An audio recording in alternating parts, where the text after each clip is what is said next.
qu'ils peuvent apporter en termes de matière organique. Donc, la Chambre d'agriculture Nord-Pas-de-Calais, le SATEJ, on a réalisé à peu près une centaine d'analyses sur les digestats depuis 2012, sur 28 unités, donc, qui sont principalement Nord et Pas-de-Calais, avec quelques unités plus récemment dans la Somme et l'Oise. Ce sont toutes des unités de méthanisation agricole, avec la majorité des intrants étant des lisiers de bovins ou porcins, des fumiers de bovins ou de volailles, ainsi que des déchets d'industrie agroalimentaire et des matières végétales brutes. Les déchets sont en train de se diversifier plus juste là depuis une ou deux années avec les unités de méthanisation qui se développent et qui prennent des intrants avec des gammes un peu plus développées. Clic. Donc, quel type d'unité de méthanisation on trouve? Donc, principalement des unités en voie liquide infiniment mélangées, 17, donc qui produisent du digestat brut liquide, 9 unités qui réalisent et qui font de la séparation de phase, donc qui produisent des digestats liquides et des digestats solides, une unité en voie sèche infiniment mélangée, avec également une production de digestats liquides et digestats solides, et quelques unités, juste 3, en voie sèche, qui produisent très majoritairement du digestat brut solide, avec un peu de digestat liquide issu de voie sèche. Clic.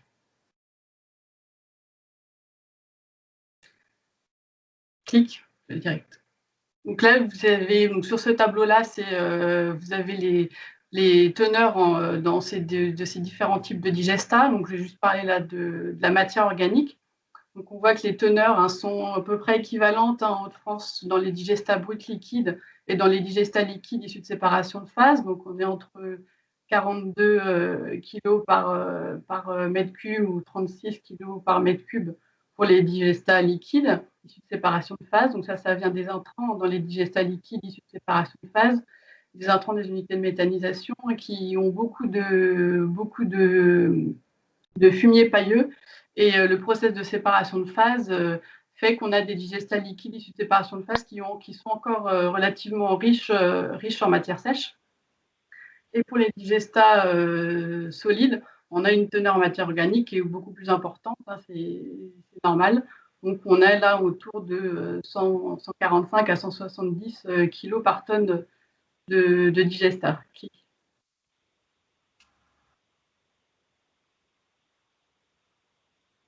Donc, il y a une grande variabilité en termes entre les différentes, entre d'un digestat à l'autre, d'une unité de méthanisation à l'autre. Donc là, vous voyez sur ce graphique, on a notamment dans les digestats liquides, bruts comme issus de séparation de phase, voilà, des digestats avec des teneurs en matière organique qui peuvent aller de 17 jusqu'à 70 kilos de matière organique, et avec une variabilité aussi relativement importante pour les digestats solides. Donc on a une teneur en matière organique aussi plus importante dans les digestats liquides, à part les digestats de voie sèche, que dans les lisiers de bovins et de porcins, alors que la teneur en matière organique dans les digestats bruts est à peu près équivalente en termes que dans les fumiers de bovins. Donc, on a réalisé aussi on réalise des analyses, on fait réaliser donc, au laboratoire des analyses d'ISMO, donc je ne vais pas rentrer dans le détail, ça a été présenté juste avant. On clique. Donc, les ISMO qu'on réalise, on a réalisé 10 analyses sur des digestats solides, bruts et issus de séparation de phase.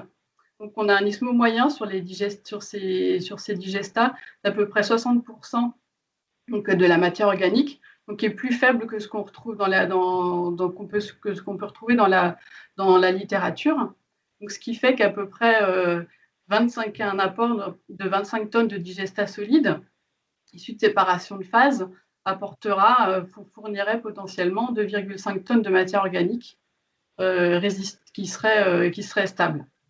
Donc, on a une part de la matière organique qui va être apportée par ces digestats qui va être dégradée par toute la microfaune, flore du sol, et une part qui va être stable et qui va partir du sol.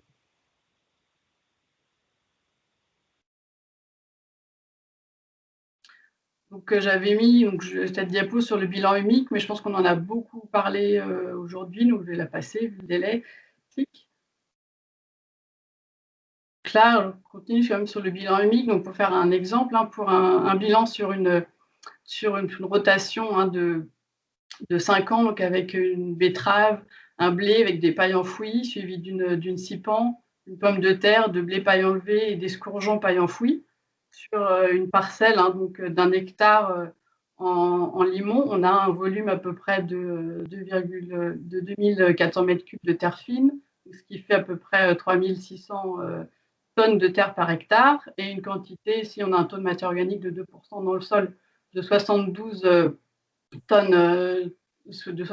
tonnes d'humus, et ce qui correspond à une perte annuelle d'humus d'à peu près 1150 kg par hectare, et donc une perte sur une rotation sur les 5 ans de 5750 kg par hectare sur le sol. Clic.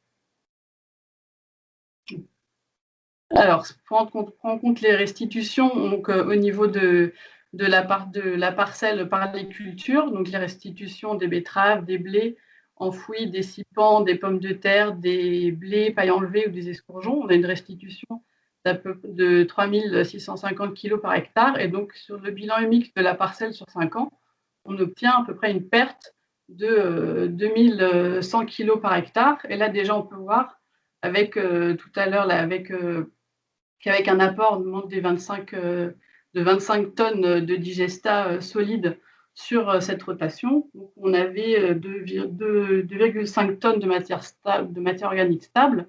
On peut déjà compenser les pertes en matière organique sur la parcelle.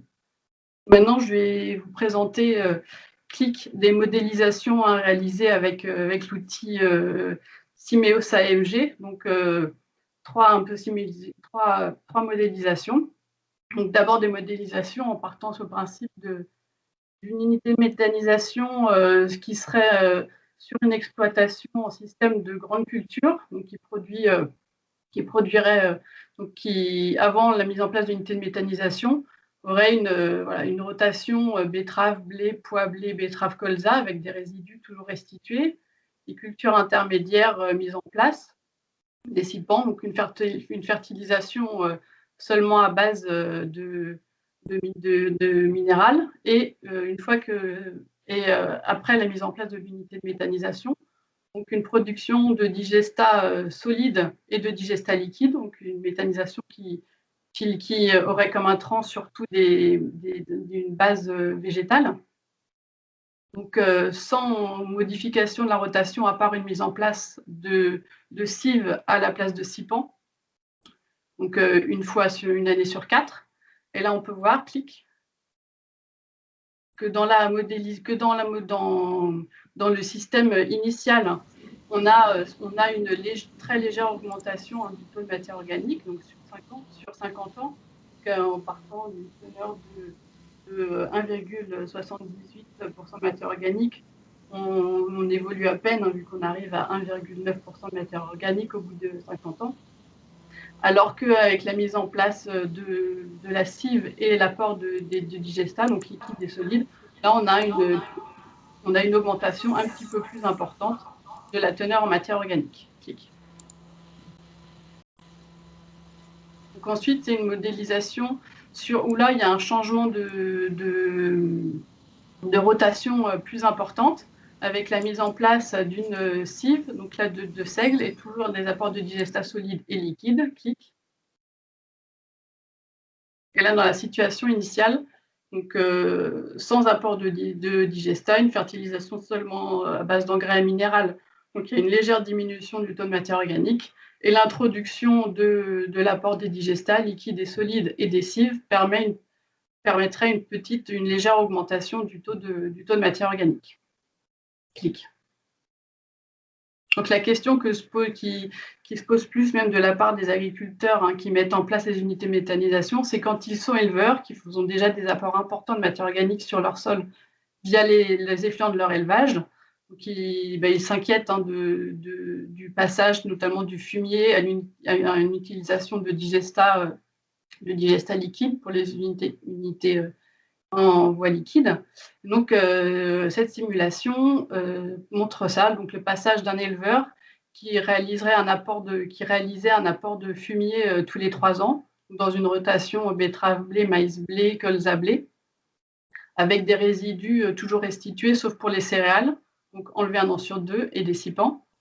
Donc après la mise en place de digesta, donc là la production de l'unité de méthanisation, donc là avec une production de digesta brut, une mise en place aussi de scippants, de cives, de seigle 1 fois sur 2 à la place des scippants, et à 2 doses de digesta différentes.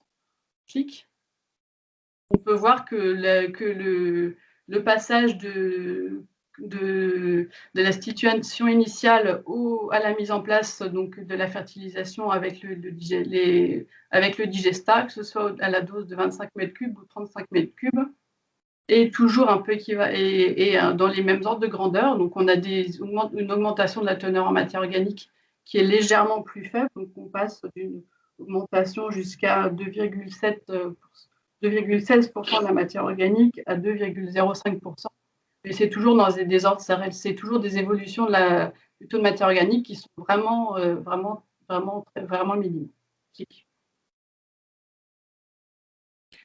Donc on voit que l'apport de digesta liquide pourra avoir un léger impact positif sur le taux de matière organique, avec toutefois la question qui se poserait pour des digestats qui auraient vraiment une teneur en matière organique très faible, et aussi on voit bien entendu le rôle important que peuvent avoir les assolements, les restitutions des résidus et les itinéraires techniques. Donc c'est vraiment un tout à prendre en compte. On ne peut pas juste réfléchir, poser la question de apport de digesta ou pas apport de digesta. Ça montre l'importance des suivis au champ qui seront à réaliser en ce qui concerne les apports de digesta. Merci. Merci beaucoup. Merci, Cécile.